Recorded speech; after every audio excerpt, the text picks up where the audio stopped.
and 5 loaves of bread? Yes, it's me. The same man that did all that. It is me. I am the I am. The cornerstone. The only true and living God. How could you forget about me? What do you mean you don't know how you're going to get through this? I am the supplier of all your needs. Cast your cares on me and I will sustain thee. Paul prayed. He asked God to remove all these things from him. Get away from it, he said. I cannot take it. The next verse brings me to my first point. The verse says, Jesus answered Paul and said, my grace is sufficient for you, for my power is made perfect in weakness. Yeah. Therefore I will boast all the more gladly of my weaknesses, so that the power of Christ may rest upon me. Point 1, accept your struggle. Sometimes in our community, we have a hard time accepting the fact that we are struggling. It's hard to speak to people about how we are feeling. Yes, we do have calamities, hardships, dealing with depression, but sometimes we find ourselves afraid to speak to anyone. Why is this? Is it because of how people are now? You're not going to speak because someone's going to gossip about you in the Christian church? They gossip in the Christian church? Yes, they do. But have you spoken to anyone about your problem? No, just pray for me. That's how we are. We are afraid to speak to people because we are afraid of what someone else is going to say. They are your thorn in the flesh. But I'm here to tell you this. There's no one in this world that's going to die and go to hell for you. You have issues, speak on those issues. Get you a praying friend. Someone that will go into the prayer closet with you. Someone that will get down on their knees with you and cry out to the Lord. It's me again, oh God. Yes, the same sinner from last night. Pleading and begging for you to come and rescue me. Touch my heart, oh dear Lord. Break the bondages that are over my life. Chains that have been tied down. How many of you have a praying friend? Some praying grandmothers. Amen. My grandmother, she's here right here today. She would pray for me every morning before I left for school. Bless her. We would join hands at the door. She'd start by saying, gracious Heavenly Father, Father of Abraham, Isaac, and Jacob. Yeah, 3, that's the 3. Come on now, you know how the old saints are, the seasons one. She would say, the one who sitteth high and looketh low. We are just a few of your believers, coming to you once more and again, with bowed heads and humble hearts. Yeah. You know how they are. Then after about 4 minutes of praying, she was speaking her heavenly language. She would call everybody's name except mine. I'd be there like, I thought she's supposed to be praying for me. This is my prayer. Like she's saying everybody else's name. And then one morning it hit me. She's praying for me, but she's getting all of her grandkids' names mixed up. She would say, Lord bless Jose as he goes off to school this morning. Lord bless Andre as he drives the school bus. Jose and Andre, that's my father and my uncle. But for that morning, my name was Jose and my name was Andre. Amen. And if you were there with us, you'd think she was praying for them. But she used their name instead of mine because she was speaking in her heavenly language that only me, her, and God could understand. And I was just so glad to have a praying grandmother, a praying mother, someone who could teach me how to speak in my heavenly language so only me and God would understand. And Paul is saying, boast in your calamities. Accept your weaknesses. You can pray all you want, fast and give up something for Lent every year. But until you accept your weaknesses, go through some struggle and accept that you will never get out of it unless you pray for something to change. You will not change. You have to get up and you have to make sure that you are also changing with your change. Point 2, trust the Lord. You may be wondering, how do I know that I'm weak? How do I know that what my weakness is? Well, I'm glad you asked. Have you ever done something and after you finished it, or even sometimes while you're doing it, you feel like you're sinning? Weakness. Sometimes the question, what is my weakness, should be, who is my weakness? The friend that never has nothing positive to say? Weakness. The friend that never supports you, but always coming on the wrong time? Weakness. That bill collector that keeps calling you every day? Weakness. Come on, somebody. Y'all have some weaknesses? It's about asking God to give you a spirit of discernment. Asking him to show you who's there for you and who's there with you. what is good for you and what isn't good for you. Yeah. Should I be doing this, Lord, or should I be doing that? Will you enhance my territory, John? Will you increase my clientele, Jarrell? Am I stagnant or am I moving, Monte? How can I understand, Isaiah? Trust in the Lord. Point 1, you've already accepted it. You're struggling. Point 2, you're learning how to trust God to strengthen you. Trusting Him while He shows you how to get out of your struggle. Because He said to Himself, my grace is sufficient and His power is made perfect in weakness. Wow, so basically, we are God's sharpening tools. God is using us to sharpen Himself. We allow Him to strengthen Himself while strengthening us. It's like that old cast iron skillet that you cook in, that you use to cook the good food.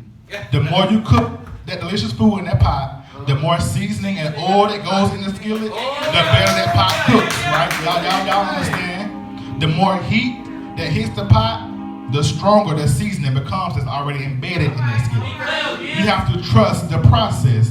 The more mess you encounter, the more heat that you go through, the more beatings you take, the more scratches you bear, the stronger you become. It's your tough times that prepare you for your stronger moments. It's the hardships that allow you to drive the ship, the headaches that allow you to cure aches, the calamities that allow you to guide others to their blessings. And point 3 is the proof. There's a man that had to go through some tough times to prove he was worthy enough. Jesus. Take your time. To prove that he was about that life. He had to prove that he was who he said he was. He had to prove that he'd been through the fire, the flood, and the storm. Talk about it. When it was time for his birth, his mother couldn't find anywhere to birth him.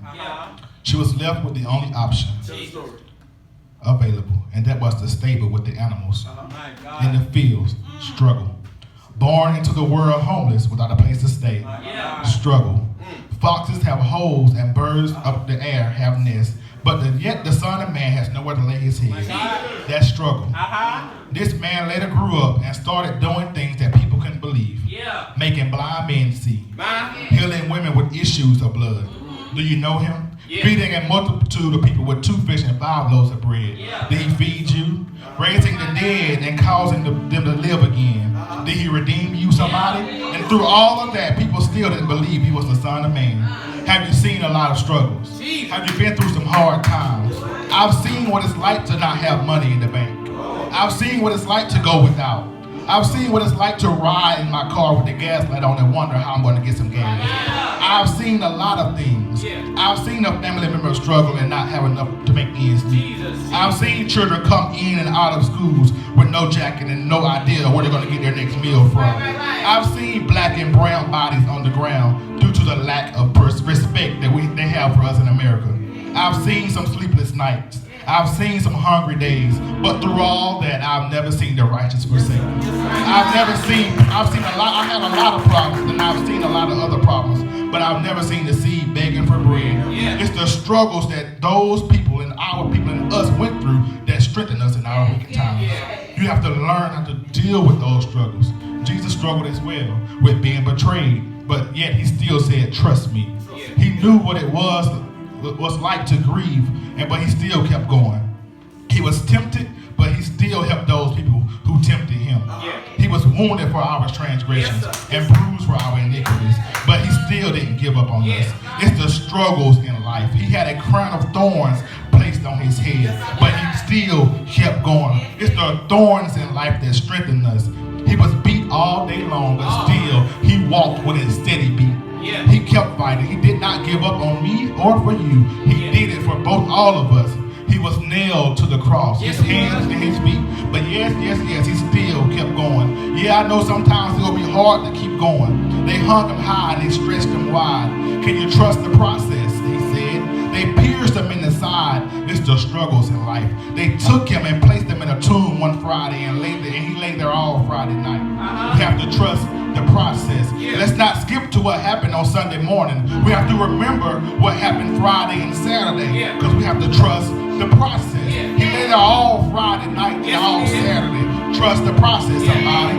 He lay there all Friday night and all Saturday. Trust the process. Somebody want to repeat it again. He let it all Friday night and all Saturday, but you have to trust the process. Come on, somebody. Those days in your life are the hard times when people counted you out and they said that you would never amount to anything. You have to wait on my breakthrough, you should tell them. Friday and Saturday were the days that people thought you were weak and they thought that defined you. That's your cocoon days. Trust the process. Friday and Saturday are the moments that seem like they are the hardest times in the process. But keep on trusting, keep on believing, because your glory day is coming. He did it all in 3 days. Because on Sunday morning, he got up with all power in his hand. Your glory day is coming one day sooner or later. Weeping may endure for a night, but early in the morning you shall have joy. If you need some joy in your life, come on right now and trust the process. Stand to your feet right now and tell God that you are willing and you are able to trust the process. Our ancestors trusted the process for over 400 years. And you're telling me you can't last for 3 days? Come on and trust the process, somebody. That house you want, the mortgage is already paid. That car you want is already paid. That school you want built is already paid, and the waiting list is long. Come on, somebody, and trust the process.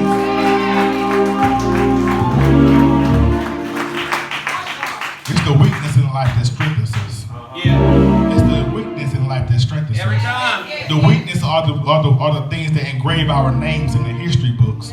Y'all think Martin Luther King had some weak days? I believe so. Did he give up on us? No, he didn't. Come on right now, I need you to trust the process. But throughout this process, you cannot do it alone. You cannot do it alone. But I know a man who encountered trouble, hardships, and even died on the cross for our sins. And right now, if you are willing to trust the process, I need you to trust the Lord with your heart. Trust the Lord with your heart right now as the doors of the church are open. And give your life to Jesus.